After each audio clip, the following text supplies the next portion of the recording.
Great to Hello, see everybody. everybody. How's it going? Happy Friday. Hi. Hello. So welcome everybody to Friday, May 15th. And with that, I'm going to send it over to Sid. Thank you. Thank you very much. Well, welcome everyone. It's lovely to see you all. I recognize a lot of you and it's nice to see some new faces. Today's going to be like slightly different. We're going to experiment on you guys.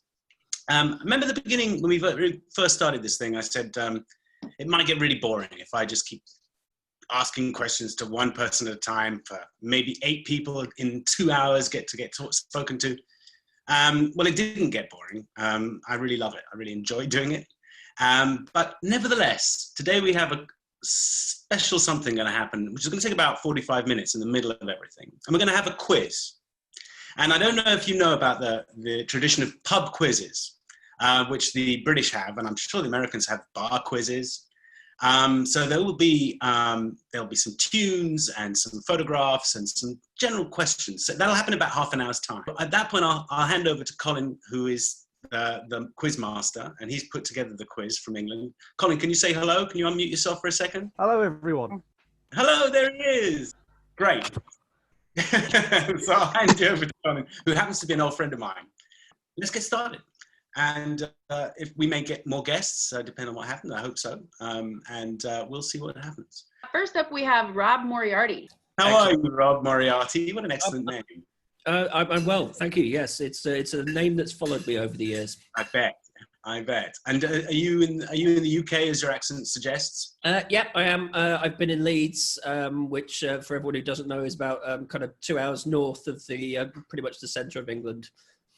Oh, gorgeous. And what's your area of interest? What do you do? Yeah, I have many. I did a music degree, actually. So all this talk of music over the last few weeks has been really kind of interesting to kind of follow. So it was primarily a music degree, but I did it joint honours with German. Don't ask why, it's a very, very long story. Oh, there's excellent German music. If you like the same kind of music I like. I would say my favourite composer ever would be Beethoven. Okay. So I just love his stuff. And I've studied him at A-level and also been at degree. So I got to go and live in Germany. It was basically 2 half degrees. And I got to pick and choose the bits that I wanted to do rather than do some of the slightly more boring bits, if you can call it that. That's excellent. I thought of it as 2/3 of each degree. I never thought of it as a third of each degree, because I did dual honours too, and I was doing geography and anthropology at UCL many moons ago, I think. And I remember going, wait a minute, we got more work than everybody here by about 1/3. Do you write music? I haven't for a while. Composition was my main one. So before I was in a wheelchair, I think I got up to about 7 different musical instruments. Oh my God. Not all at the same time. You'll be very pleased to know. So piano and flute were my 2 main ones. But kind of post being in a wheelchair, I've actually been able to carry on doing composition on computers mainly. So using technology to kind of navigate my way around. Yeah. That's fantastic. That's fantastic. And what do you do for a living? Have we only got 2 hours, Mel? It takes me quite a while to explain. I think when we last met, and I'd be amazed if you remember this, I told you actually that I was starting to work with the NHS. Yeah. So I run my own marketing business, which is probably another story in itself, going from doing a music degree to running a marketing business. But it was basically a way of making money. And I started volunteering with NHS England about 2 years ago now. I've had a long-term condition with a spinal cord injury for nearly 22 years. And NHS England, in their infinite wisdom, decided a few years ago that they wanted people with can you say lived experience of kind of depending on the health and social care system to actually go along and tell the professionals what it's actually like when they come up with a particular policy or a scheme or something that they want to set up. So things like health budgets to help people live independently, so you can employ your own carers, PAs, whatever it is you want to do, or a wheelchair budget, something like that. We can actually go along and tell them what it's actually like on being on the receiving end of that. So rather than they just come up with any old policy and think that'll do, actually make sure that it's kind of fit for purpose, really. And actually, incredibly reassuring for those people to know that this is probably something that the person selling it to me or advising me can empathize with. Yeah. And then getting to, listen in on chats like this, which I think are amazing of you to actually kind of, give up your time to do this. It's not amazing at all. It's fun for me. It's amazing from our perspective anyway. So it's just a really good, something to look forward to each week. And certainly kind of, helps kind of break up the monotony. Because I can tell you that with hand on heart, that there is no way that I talk to this many people in any week, in any month, because I'm also quite... I'd say go to a year or a decade, possibly. Yeah, absolutely. But it's been such fun. I mean, I don't know if anyone was here. For the people who've been here every time, or at least most of the time, we've heard such amazing stories. And, everybody's life seems to have something fascinating about it, and it's just been great to listen to that, and great to let people exercise their minds, talk public speaking, which everybody's having to do now. I think it's terrific. Yeah. What's your idea of your favorite meal during COVID time? I'm asking because we're building a little library of everybody's good COVID possible ideas for meals that we love. I'm not sure if it'd be kind of COVID specific, but it's something that you can do kind of without having to get foie gras or something like that, Oh God, that's far too decadent for up north. Yeah, I know. I'm a meat and two potatoes, or meat and two veg type thing. It's steak and chips for me. Well, that's an excellent choice. All the way through, or I'm quite good at doing things like chicken carbonara, lasagna. Would be another one. I got quite good at cooking those when I was young, kind of before I was in a wheelchair, and so I've actually had to teach many of my PAs how to cook. Some of them could burn water given half a chance. So, must be such an easy boss. Well, yeah. I do have to have patience with them, and equally they have to have patience with me at times, because I know I'm not a saint. Yes, of course. Well, I think you're amazing. I mean, the power of mind over matter, that you convinced yourself in 2 hours that you were going to get on with it. It doesn't always work every day. So I do have to try and, do mind tricks to kind of, even just get out of bed in the morning sometimes. Yeah. I do have a few things that have helped me over the years. One of the biggest ones actually was because Superman was always my kind of childhood superhero. And I actually had a letter from Christopher Reeve whilst I was in hospital. Because my injury was about 3 years after his. And I got that I think it was 4 days after my birthday, when I was really at my lowest ebb. And that letter, basically, the contents of it, it's on my Twitter if anyone wants to follow me at all. But it just gave me hope that if he felt that he could overcome his injury, then so could I. And I pretty much got that framed by my bedside now, so that whenever I have a bad day, just give myself 15 minutes, read that, and then pretty much ready to go again. It's quite a powerful thing, just having something as simple as that. Well, you are an example to us all, Mr. Moriarty. I try to. Except when I'm drunk, or Well, listen, it's been such a pleasure talking to you. Really, and you too. Again, yes. Come by all the time. You're always welcome. Absolutely. I've loved watching these every week. I'm still in absolute stitches from Randy last week. Yes, absolutely. That was absolutely. We had our own drag act. Yes, fantastic. I will continue to watch these with great interest. Great. Right, I'm going to pass on to Mel now, and thanks. Thanks to you as well. Keep an eye out for any guests. I am. Thank you. I will. Oh, speaking of, we do have a guest who is just now joining us. Wow, perfect timing, Ira. So, ladies and gentlemen, we are so lucky that we have Ira Steven Behr, to join us today. I always call him the wrong name. And he's just popping in for coffee like Andy did the other day, and basically just going to hang out and chat. So if anybody has anything they'd like to question him about too, while we're talking, he will pretty much join us. We'll have like a three-way chat with everybody now for a while. How you doing, Sid? How are you doing, Ira? It's good to see you. Hello, everyone. Hello, This Ira. is Ira. Those of you who don't know him by face, because he wasn't in Deep Space Nine, he invented Deep Space Nine, basically. He wrote Deep Space Nine and executive produced Deep Space Nine and came up with all the stories after the second year by himself, pretty much. And before that, he'd worked on The Next Generation. And I'm basically kind of right, yeah? I think you're giving me more credit than I'm due. I think it was definitely a group effort, but I was there for the full seven years. So yeah, but it's no coincidence that for the first 2 years, the first 2 seasons, while the show was amazing and different and broke new boundaries, it was the 3rd season when you took over that it really started to take off. I think I took the rules of what Deep Space Nine had to offer a little more seriously than some of the other people involved in the show. I didn't think they expected us to take it quite as far, but all we were doing was following the lead that they set down. They set down the path. I just walked it, you know, but someone had to walk it. Yeah, you walked it pretty darn well, really amazingly. And okay, we all love each other.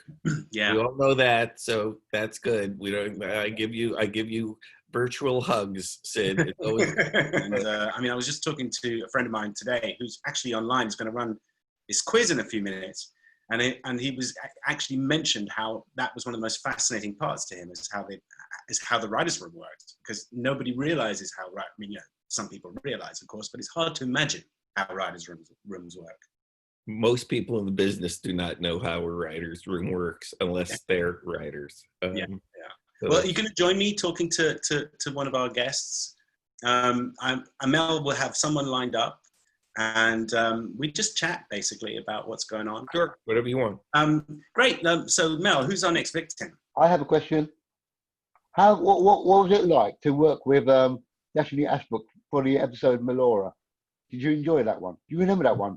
Well, that's for me, not for Ira. No, that's for you. Yeah. Yes, obviously for me. I mean, Ira, do you remember that episode? Do you remember coming up with that episode? Yeah. I remember the episode. How many details of the episode do I remember? I would have to think about it. I think what it was saying was really touching, really sweet. And the Daphne Ashbrook, the actor who played Melora, was a fantastic. Yeah, she was very good. Really terrific. Okay. Still trying to find, you know, the romantic element of Dr. Bashir. Still kind of searching in the wilderness to what that would exactly be. Yeah. But that was actually a good one. You know, that was that was one that nearly worked. And I mean, it's, you know, it was an uphill struggle for these guys. I was telling them the other day, Ira, I know we're going to do a quiz any minute now, but about the genesis of the Bashir thing, and how what I was presented as the young, like, hunk of the show, because in Commedia terms, that Juve lead spot, to attract all that element of audience that like young hunky guys. And I was anything but that in real life. I was absolutely the anti-hunk, yes. And so I believe you protested too much, but okay. That's the story you're telling now.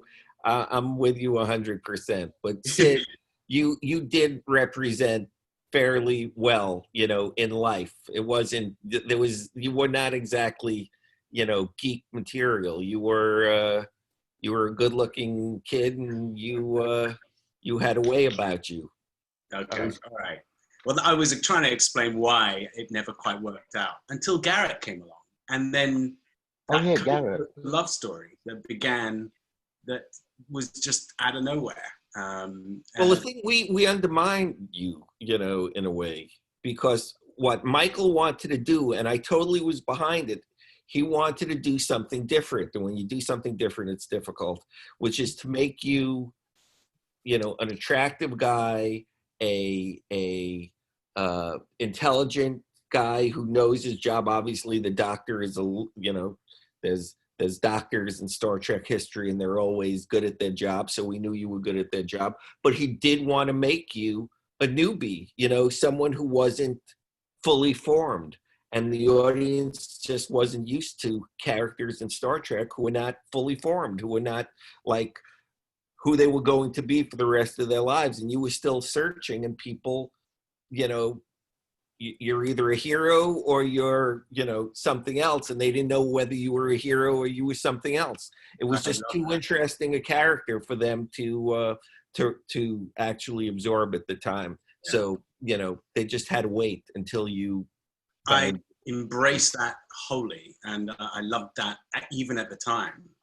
And there were elements of me that were really like that, because I was just chucked into Los Angeles out of a man who'd never been anywhere near Los Angeles, in my 20s, so that's pretty young. And I was just a changed person, and going through a kind of cultural shock to the system. So that was a lifesaver for me, because I didn't have to be the guy who everybody's supposed to fall in love with, and that's not me in real life. And it was just, that was the most refreshing aspect of that thing. And I put a nail in your coffin by making, which was again something I wanted to do from the beginning, was when, you know, pairing you up with O'Brien, and the way O'Brien reacted to you at the beginning, you know, which was what we wanted, you know, these two people who have nothing in common, who then finally become friends. But in that, you know, beginning segment before you became friends, the audience was watching O'Brien, who they knew from TNG, and they go, well, this guy doesn't seem to like him. Why should we like him? You know, that was the deal, you know. Yeah. So we made it even tougher for you, but it all worked out. That's what's called serialized storytelling. Yeah. We're going to go to Vincent, who emailed me with a really great question. Hello. Hi, how you guys doing? Hello. Ira, yeah. How hard was it to write for an inanimate object like the Defiant in Deep Space Nine? Because it had a character. What was the challenge for writing for objects like the ship versus people? Well, I don't know if we ever really thought of it as writing for the ship. The ship was an element of the show that we needed in order to show other colors of the characters. So to give them something else to react to, another environment to live in.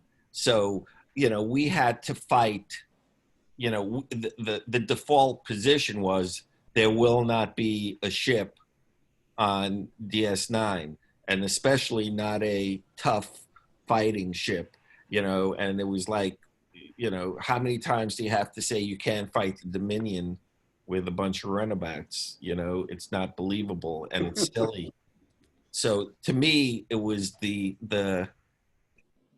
success of convincing the powers that be that we should have the Defiant was really the big moment. That, and the fact when they designed it, for the most part, we thought it was a cool looking ship. You know, the fact that it was smaller kind of worked for us, and so yeah. But I never felt that it was another. I can't say I thought it was a character any more than I thought the Promenade was a character. It just gave us, you know, elements that we could use. Thank you. I have a question, Ira. Was there ever a creative battle that was the kind of, was there ever a kind of nearly do or die creative battle in your time on the show that you either won or lost? But was there ever a kind of, we're going to go all the way, this is up to the brink on this one? You know, no. I mean, I had bigger, you know, at least in my memory, the battles were uglier on the Next Generation because I really had no leverage to win. I could just fight them. You know, yeah. The only one I won really was the ability to say Spock in the episode Sarek. They didn't want to, you know, Spock's father is the guest star, and we're not allowed to say the word Spock. So that took weeks of fighting to get that. That was amazing. No, but I, you know, the things that became big, you know, that became like, you know, really annoying. Would be like when we wanted to blow off both of Nog's legs, and the edict was you can only blow off one of his legs because 2 legs are too depressing. And it's like, he's going to get his legs back. It's the 24th century. Everyone knows. But the idea psychologically for the young Ferengi, you know, to lose both legs, to lose half his body, that's what we're trying to give the audience, the tremendous anxiety. Whether he's going to get him back or not, that isn't the point. And it's like, no, it's uncomfortable. It's like, yes, it's uncomfortable. That's what we want. But I could not win that battle. I could not win that battle of the yeah. I mean, you know, for a show that they forced us to do, you know, when Rick called and said, you know, we're going to do the 30th anniversary. Do you want to do a show that honors the 30th anniversary? I said, no. I said, screw that. Let Voyager do that. We don't want to do that. You know, like, don't tell us what we're going to do. We don't, you can't force us to do it. And then I went back to the room and I said, you know, there's this thing they want us to do. Can we come up with something? Because if we can't come up with something we want to do, we're not going to do it. Okay. Who knows if that would have happened. But it's like, we have to decide that we want to do it. We can't, you know. And then it took, you know, we went through various iterations of shows until we landed on the Tribbles show. And then we, you know, it was the most fun anyone had. It was really amazing. Yeah, it was except wonderful. for you actors. You know. No, great for us. It was great. We came, you know, you know, we didn't have much time to go down to the set most of the time, unless it was business. But, you know, everyone was so giddy that we went down to the set. I took all the writers. We all went down to the set to see the scene where you had the fight with the Klingons. Yeah. And as we walk in, Michael Dorn is just trashing the script and trashing and I looked over at the writers and they're looking like, what? Huh? What? And, you know, it's just actors being actors, you know. Yeah. It's not like, you know, it's not like he's calling up and saying change the lines. He's just bitching and moaning like actors tend to do a lot of the time. Oh, I used to remember what Dawn said. You. Huh? I used to remember what Dawn used to say, and he did this quite a lot. He used to say, "What's that smell?" Oh, it's the script. Yes, that's that's the. And I looked at these guys, and Ron and Robert and Renee, they were just so depressed. They said, you wanted to come down to the set. This is what you get when you come down to the set. Now let's get back to work. You know, it was a good episode. People enjoyed it. It was fun. Yeah, I really enjoyed it. I had a great ball. I remember looking like some nutcase. I had my hair parted, looking all that hairdo they gave you. That was hilarious. Fantastic. That was so good. I looked like one of the guys from the Monkees. The guy who wears a bobble hat most of the time. Yes, Mike Nesmith. Yeah. They gave you that little dude. Brown Mike Nesmith. Yeah, there you go. That was fantastic. Great. So Mel, do you have a question? Should I ask? Should I talk to someone else, or should we just go back into the thing? Which way around would you like to play it? Because you're the. I do, since I know Ira's on a little bit of a limited time frame here. James Golding, who is attired for the occasion, has a question that I think reflects what a lot of people in the chat and who will be watching this on YouTube later would like to know. So James, you're up. Hey, James. Hello. I had to dress up because my daughter insisted that we get dressed up in Star Trek uniforms tonight, so it's her fault. Good idea. I don't know which one of you is cuter. And she's also very happy because she's got more pips on her collar than me, so she gets to outrank her daddy for a change. There you go. I wanted to ask a question about Dr. Bashir and Garak, and if you'd have been making Deep Space Nine now, would their relationship have been different to what it was way back when, with restrictions and things like, you know, gay people weren't allowed on primetime television? That would have been horrendous. But would the way you wrote those two characters together have changed? I think, without a doubt, it would be different. And, you know, the times we live in allow us a little more leeway in discussing the human condition in various iterations. you know, the fact is, we did discuss it back in the day, but we discussed it as something that, you know, that wasn't even a fight. And I was pretty good at I used to call it charging to the sound of the guns. You know, I didn't care if I got shot out of the saddle. It was like, I'm ready to take on any fight for Deep Space Nine. But that one, there wasn't a chance in hell that any chance of winning, you know? So I just thought, we all thought it was kind of interesting and cool what Andy was doing on his own. You know, that's what the actor chose to do. And it was right there.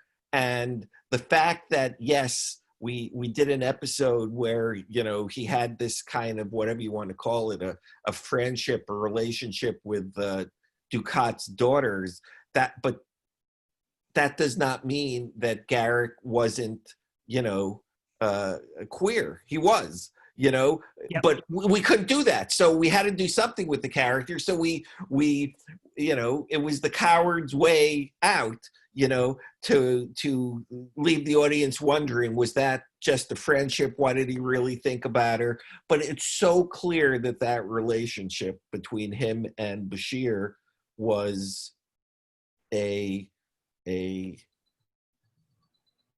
romantic, you know, relationship of mind, if not of body. And you know, how clued in Julian was about it is another story, you know. But certainly from Garak's point of view, it was there, you know. What about from Sid's perspective? Did you see that in the relationship between the characters? I didn't really bring Sid to that party. I mean, I did a little bit. Andy was doing such amazing work that I was really just sliding along on his coattails. But I was intimidated by him. And there was I don't think Bashir had a very overt sexuality. I don't think he was a particularly, you know. I think my teenage self would disagree with you there, but anyway. Well, okay, I'm sure you're right. I would think that he certainly had a stunted sense of sexuality, and he was. I don't think that he put the platonic side, which Ira was just talking about, with the physical side together, so he could fall in love across the board. And I think it became obvious because of the Dax and Jadzia element, because he's falling in love with both sexes there, and then Esri too. Sorry, yeah. No, I would say, you know, the thing that everyone, you know, you have to remember is Bashir, as so many characters, took a real journey. The Bashir of episode 1 is not the Bashir of episode 179. And his relationship with Garak changed. You know, the fact is that, you know, he started out as a font, allegedly a font of information for Garak. You know, he was someone that Garak could use, you know, to get information. Whatever he was going to do with the information is another story. Then The Wire came along and the relationship changed. And, you know, later on, you know, whatever Sid is going to say in his, he's in his modest way, but later on, it became a much more even relationship, whether you want to admit it or not. I mean, Bashir started to understand Garak a lot more, and it was two guys who were dancing together, and both people were involved in that dance. You know, it wasn't like that at the beginning. It was Garak was trying to get you, you know, to open up so we could learn more. So the relationship changed, but I don't think it was ever sexual it's not just that, but this is one of those cases where obviously you were inspired by some of the performances to go in a direction, but at that point we really had to take a step back and let the writing do the talking, because actors adding their own subtexts on top of what's already been built at that point can really ruin a relationship. So that it was, we just, both Andy and I really did take a step back and just allow the writing to just come out. And that was the fun part, because we knew that writers knew what they were doing. They knew what they're trying to achieve. And our innuendos were not welcome, because we'd already set it up. And now it just needed to just go free by itself. So that was a good instance of really not getting in the way of writers. Whereas normally I would try my hardest to get in the way of every writer's words before they hit the page.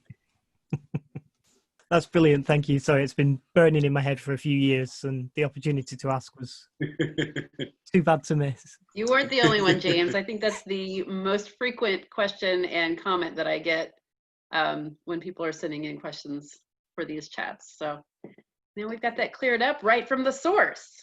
There you go. Awesome. All right. Do you guys want to take one more question for Ira, or do we want to go to the? Yes, please, because we may have to dash.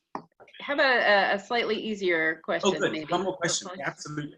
Yeah, Edwin. Edwin has a question. Hi, hello. Hi, I'm a newcomer here. This is my first time here, and I was like, oh, wow, it's Sid. But my question is to both of you, you and Ira. With the announcement today from CBS that there's going to be a new Star Trek series, Strange New Worlds, with Anson Mount as Captain Pike and Ethan Peck as Mr. Spock, I'm just wondering what's the possibilities or the desire on your part, Ira, to write for the show, and on your part, Sid, to tying in with that Tribbles episode, playing your grandfather or great-grandfather. Yes, great. Well, Ira, you must have an opinion. The timeline, you know, it's not like some of these shows that are, you know, they can't have DS9 people show up because they're 50 years before Deep Space Nine, or they're 100 years before Deep Space Nine even takes place. So that's the problem right there. They could hire the actors, but they'd have to play different characters. And I'd have to play my great-grandfather, as you just mentioned there, or my grandfather. And I think the problem I have, because people often ask me, would you go back and do X? Would you go and visit, you know, and Picard or whatever it is? And really, it's not my character to ruin anymore. This character, the Bashir character, is such a sweet guy who is now burned into the kind of history of Star Trek television. I'd have to be really careful to go back and try and mess with that and risk ruining him, because I will just I'll just write over the history of him. And if I'm not doing it, because Deep Space Nine had a special heart, which came from a collaboration between all the guys in the writers' room and all the guys on stage, and that includes, you know, the DPs and everyone. And you got to be really careful about writing over an old, you know, back in the day when we had VHSs, you know, recording over a cherished movie. And when you go back and reprise a character, you run the risk of recording over, at least in terms of people's memory, the original character. And he's kind of too precious to mess with. So someone would have to be Ira. If Ira decided he wanted to write another show, then I would know I could go back and do that, because he'd build on whatever happened with Bashir. But other people from a completely different corporation with a completely different ambition. Yes, that's very true. The ambition is very different. Yeah, you know, from what I understand, we're living in a different time, a different corporate time, and there's going to be at least five Trek shows all going on, I guess, at the same time, depending on how long Discovery goes. But that's a lot of Trek. 2 Treks seem like a lot back in our day. They're going to have like 5 shows on. Yeah. So it's in one sense, I'm sure fans are going to be thrilled, because we live in an age where, you know, we're in America and more is always more. So there you go. So is there any other quick questions, or? Let's see. We could go quickly to Jackie. Jackie had a quick question. Hi, Ira. And Sid. I wanted to ask, if someone really wanted to get into the Star Trek writers' room eventually, what would be the best first steps to take now? From the way I see the business and the younger writers who are getting into the business, it seems to be 2 ways. One is to become an assistant. You have to be an assistant. So, there's that. And then there seems to be all of these groups, which I don't know, through the guild, you could submit copies of your work. You should see what the guild has, because they're looking for young people. They're looking for diversity. They're looking for women like never before. And there's a whole network that did not exist, certainly when I started out, and even 10 years ago, to the extent that it does now. So I would look there, But there's so much product out there more than ever, and they need people. So find a writers group that's affiliated with the guild, or there's all kind of things. Trust me, if you go on the WGA and check it out, I'm sure you'll find something. Thank you. Brilliant. Hey, Sid. Hey. Ira. Very Hello. happy to meet you, Ira. Happy to meet you too. So my question for you is, when in the documentary, you guys do this writer's room. And my question was, one, how easy was it to just slip back into the fold of being in a writer's room and writing about DS9? And also your premiere episode for season 8, was that something you already kind of had building in your mind before you guys got in there and started working on it? Okay, that you have touched on the thing that has given me more grief than anything having to do with the documentary. Because the one thing that really annoys me, I have to be honest, and I have seen it quite a bit back in the day when we first premiered, people saying, oh, we had it all figured out, or we knew what we were going to be talking about, and it's phony, and we, well, hopefully when you see, if you watch the cut together, the full writer's room, that's going to put the lie to that, because you're going to see how we came in with nothing. Okay. What I told the writers, the only rule that we had was it was going to take one day, so it had to be done in a day, and they needed to either watch the final episode or go to Wikipedia or Memory Alpha and remember where it all wound up, so that we at least were aware of where we were starting. Not everyone even did that, and there is some hilarious things that at one point were in the documentary, but then we had to cut out, of Renee Echevarria, like so confused. I don't know what he thought we were going to do. I really don't. But I guess he didn't think it through in his little brain, and he came in and didn't realize that we were going to be sitting there and working. And he kept going, "What? But this is all make-believe." And it's like, not for the next 5 hours. It's not make-believe.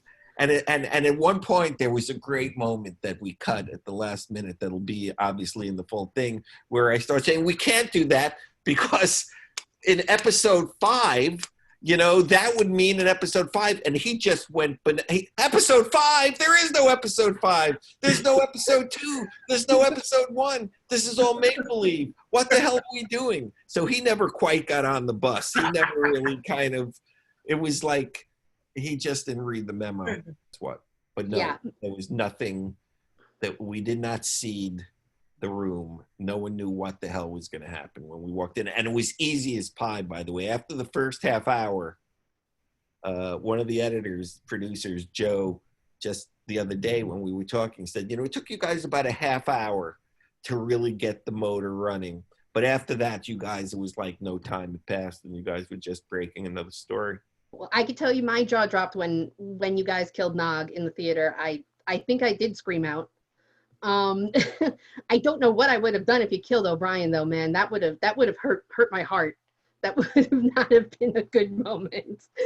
It's all make believe. I know. And the thing that also is true is, if we had gone back for the second day, as we would have done, breaking a story, a lot of it probably would have changed. That's why when they came and asked to write a graphic novel based on that day, I said no. Because once you put it on paper and once then it becomes it becomes the truth of what season 8, episode 1 would have been. And that's not the case. It was an exercise to get the writers back together and for people to see what would have. I mean, people talk about how unbelievable it was that Julian would have been the head of Section 31, but that wasn't even meant to be part of episode 1. That wasn't something in episode 1. That was something we were talking about down the line. So how could you know whether or not? Here I am defending a make-believe episode. What is Renee thinking right now? I'm looking for credence about make-believe. So, but you can't say that, you know, it would have worked or not worked to make Julian the head of Section 31 because we would have had, you know, 7 episodes in a 10 episode season, or maybe 9 episodes to make that a believable outcome. You know, it was just the thought we had, you know, as a possibility, you know. You're chastising yourself for dreaming this stuff up about a make-believe thing and about hypothesizing, but you just said that a comic book nearly arrived one day and asked, could they use your storyline for a comic series? The moment that happens, it becomes law. Well, it becomes Star Trek law. Yeah. So you're absolutely, it's a fine edge between make-believe and reality, even though it's entertainment reality. Thank you. Thanks. Hiya. There we go. Oh, Frankie's there. Hi. I've been coming to these for a while now, so thank you for doing these. They're great. Thank you. Nice to meet you. Welcome. You're very welcome. Thank you for running these. They're great. Bashir. Where are you? I'm in Kent, in the UK. Whereabouts? I'm not exactly the town. I went to school in Thanet. Oh, blimey. Down near Dover. Oh, okay. Yeah. So I know my train took me through Canterbury and that, so east of you. Yeah. But yeah, Thanet, now a hotbed of political activity. I was there for 5 years between the ages of 13 and 18 at St. Lawrence College. Yeah, it was great. Great time. It's kind of a weird. There's a kind of weird story I had about it. How long ago? You must be in the kind of college age. You must have left. Yeah, I've done undergrad uni. I'm doing my master's now. Wow. Okay. What on? If you don't mind me asking. No, yeah, ecology and evolutionary biology. Wow, fantastic. Really? Yeah, my undergrad was paleontology, so. You just covered the whole gamut. You're just not going to take any chances. Looking into the future and knowing a lot about the past is going to be precisely what you're. Yeah, we were the last trip that my university allowed. We were in Borneo the first half of March, so we had very little internet or news or anything, and came back to all this, which was very strange. Very unpleasant. What was your experience of Borneo? How did you feel about it? It was amazing. Yeah, I've got family in Asia that I've never seen, but seeing that part of the world was brilliant. So yeah, and we were in the rainforest. We saw orangutans most days. So. Oh my goodness. It was it was dangerous though, orangutans. I mean, you're probably told not to get too close to those things. Oh yeah, they looked terrifying close up. They could easily. Amazingly strong. Yeah, and I mean, we were chased by some gibbons that got very annoyed at us being nearby. So it's, it was, the middle of nowhere, but it was wonderful. But yeah, to come back to London in mid-March was very weird. How are you keeping body and soul together during this? Yeah, I'm good. Luckily, my parents predicted the lockdown a few days early and said, come home as soon as I got back to London. So I escaped back down to Kent before they shut everything down. So I'm with parents and somewhere far away from big city. And so who's doing all the shopping?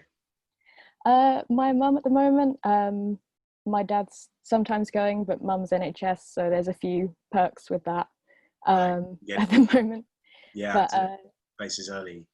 Yes, yeah, she's getting there early. So. And how is her job? I'm sure you're sort of. She's a dentist, so it doesn't seem overly frontline, but she's at the moment she's triaging over the phone all the urgent care stuff.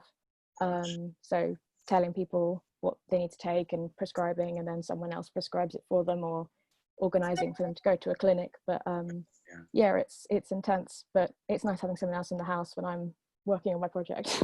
Yeah, sure. And is there any one thing that you miss right now that you would be normal to you?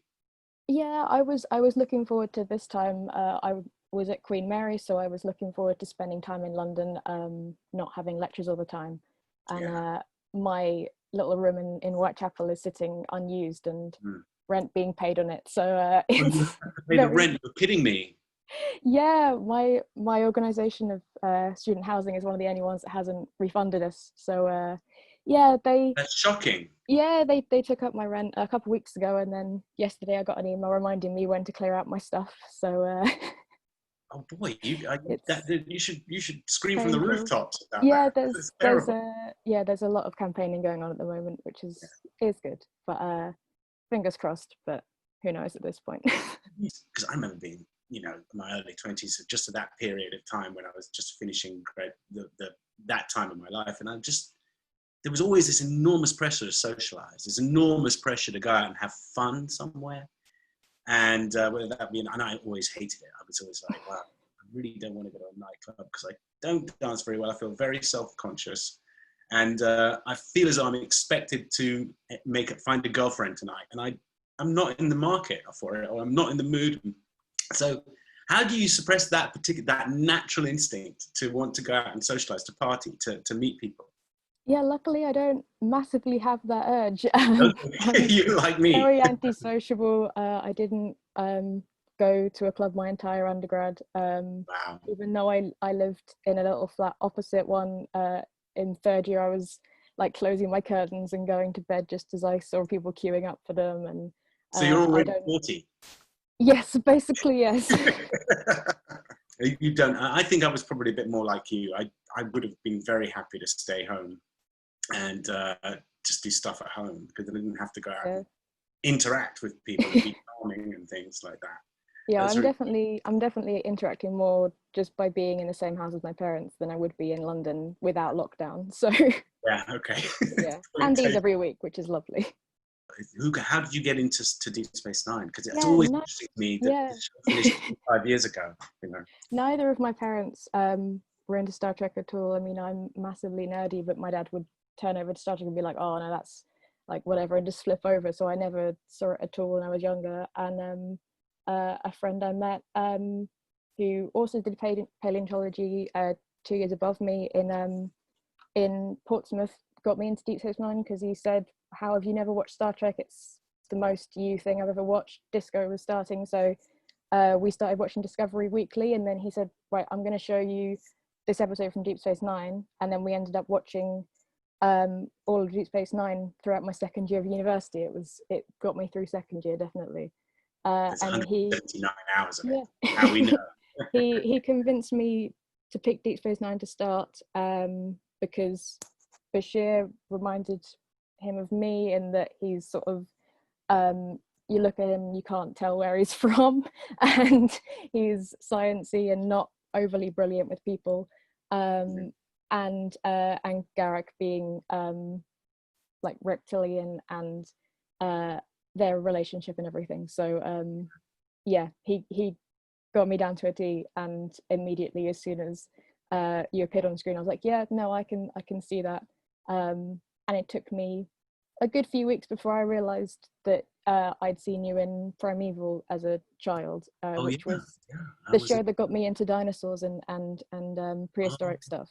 Goodness. So yeah, it took me a long time to go, oh, like that was the guy I was scared of or whatever. So it was really weird during that conclusion. So see, actors are so lucky. Unlike Ira, who's a producer, we get to do 5 different shows in 1 year. Whereas producers have to sit with a show for years and years and years. They cannot be as kind of flirtatious as we are. Really, very slutty career being an actor. But Colin, take it away. So please bear with me on the technological side because I'm still learning how to present this via Zoom. I'm used to slightly different formats, but hopefully I'll be able to share the screen with everybody and make it fun for you. So the first round, 10 very simple questions, general knowledge about Deep Space Nine generally, One or two tricky ones, but generally I think most people will do quite well. What is the name of the DS9 Starship? Dare I ask, Sid? What do you think it is? Deviant. Deviant? Well, it could be. It's the Defiant. The USS, the USS Defiant. Okay, number 2. What is Benjamin Sisko's middle name? Now, this I would be very surprised if many people get this. Ira, do you happen to know what Benjamin Sisko's middle name is? I thought it was it Lafayette? Oh, well done. Spot on. 10 out of 10. Lafayette is Benjamin Sisko's middle name. Well done, sir. Very I pulled out of the nether regions of my mind. Excellent. The best place to pull it out of.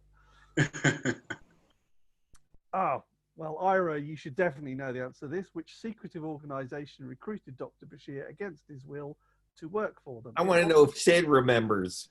Yeah, Sid. What was it? Section 31. Thank you, Sid. Yes. True or false? Major Kira and Dr. Bashir shared an on-screen kiss. Is that true or false? It is true. And it was in an episode, I think it was called Fascination. Also, Army and Bashir, when you guys were on the holodeck. Yeah, we did. We kissed in our member Bashir. Yeah, sure, definitely. Oh, did you? Oh, yes, you did. Bashir got all yes. the action in that episode. That's true. Number 5. What race were the soldiers of the Dominion? Anybody? Jam jars. The Jam Jars. Absolutely spot on. The Jem'Hadar. The Jem'Hadar. Absolutely right. And the drug, now this is a trickier one. The drug, what was the name of the drug that kept them dependent on the shapeshifters? It's Ketracel White. Spot Correct. on. Ketracel White. Absolutely good. right. Well done. Good one. Excellent. Number 7. What is the main game of chance you play at QUARK'S Bar? And you should all be shouting this out as an answer. It is... Double! Double! Absolutely. Watch the wheel, not the girls. I remember that phrase. Yep. What currency could you win at it? Gold press Latinum. Or just Latinum. I would have accepted that. If there was a formal quiz, I would have gone with Latinum. But gold press Latinum was the top end. Question 9. Which 2 quadrants does the wormhole link? I got this wrong in my head. I thought it was the alpha and the delta, but it's not. It's the alpha and the gamma quadrants. Correct. Finally, question 10. How many episodes are there in total of Star Trek Deep Space Nine? Ira, do you know? Everyone argues. It depends if in the documentary, we don't know if we ultimately got it right, because some people consider 2-parters that were then shown, it was shown as 1 and then shown as 2. It's either 171, 173. What do you have? And it was 179 episodes. Wow, that means they must have counted even Emissary. Yeah. As 2 parts, because to get to 179, yeah, they would have had to count every. Well, look, I'm not going to argue. Everyone has their own number of DS9 episodes. So let it be said. So let it be written. Let it be written. This is the way, as another show uses as a phrase. Now we leave the general knowledge quiz behind, which is a nod to your excellent documentary, sir. Oh, nice. And finally, I'm just going to share something with you. Sid, do you recognise this building? That's my old house in Tooting. It is your old house in Tooting. That is my old house. That's where I got the job Star Trek. That's where I was living. It is indeed. It was. We had the bottom. No, we had both floors. You had the whole floor, yeah. You had that whole corner section. That was there. my room with the light on. Yep. I used to drive past at like, say, maybe 2 in the morning after a party, and if I saw his light on, I would pop in, because that's where I first met Sid. Was my friend Paul, who I was at drama school with, was his flatmate, and I went in. Paul said, "Come in, meet my friend Sid." And as I was shaking Sid's hand, I looked behind him, and on the floor was an Amiga computer, which I happened to have bought the day before. And I was just, oh God, an Amiga! I've just got that. They're amazing. The games are amazing. And that was it. From that moment on, we were gaming buddies for life, as we still are to this day. Colin got me into The Next Generation. He said, "There's this show, you're going to really like it. It's called Star Trek: The Next Generation." I don't know. And then I became addicted to Star Trek: The Next Generation. I would be binge watching 3 episodes at a time. which cost a fortune from Blockbusters. Blockbusters, yes. Oh my God, that's so true. Wow. I miss Blockbuster. Amazing.